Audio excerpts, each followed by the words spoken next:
A stuck sunroof in your Chrysler 300 leaves your interior exposed to weather. Water damage can quickly destroy the electronic modules hidden beneath your premium floor carpets. You can manually override the broken motor mechanism to safely secure the glass panel. Start the emergency override procedure by carefully removing the front overhead map light console. Use a plastic trim removal tool to gently pry the housing down without scratching. Disconnect the electrical harnesses attached to the lighting switches to completely free the assembly. Look directly upward into the roof cavity to locate the exposed sunroof drive motor. You will find a small circular opening precisely positioned in the center metal housing. This specific hole provides direct mechanical access to the internal gear mechanism for emergencies.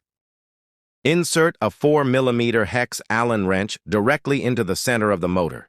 Ensure the wrench seats deeply into the fitting to avoid stripping the delicate metal.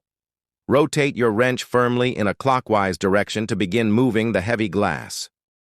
Continue turning the hex wrench slowly until the sliding panel reaches the closed position. You will feel significant resistance when the rubber weather seal fully engages the roof line.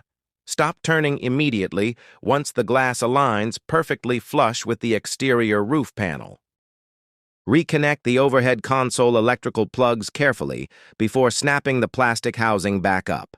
This manual process temporarily protects your vehicle interior from unexpected rainstorms and potential theft. You must schedule a professional repair to permanently fix the faulty electrical sunroof components.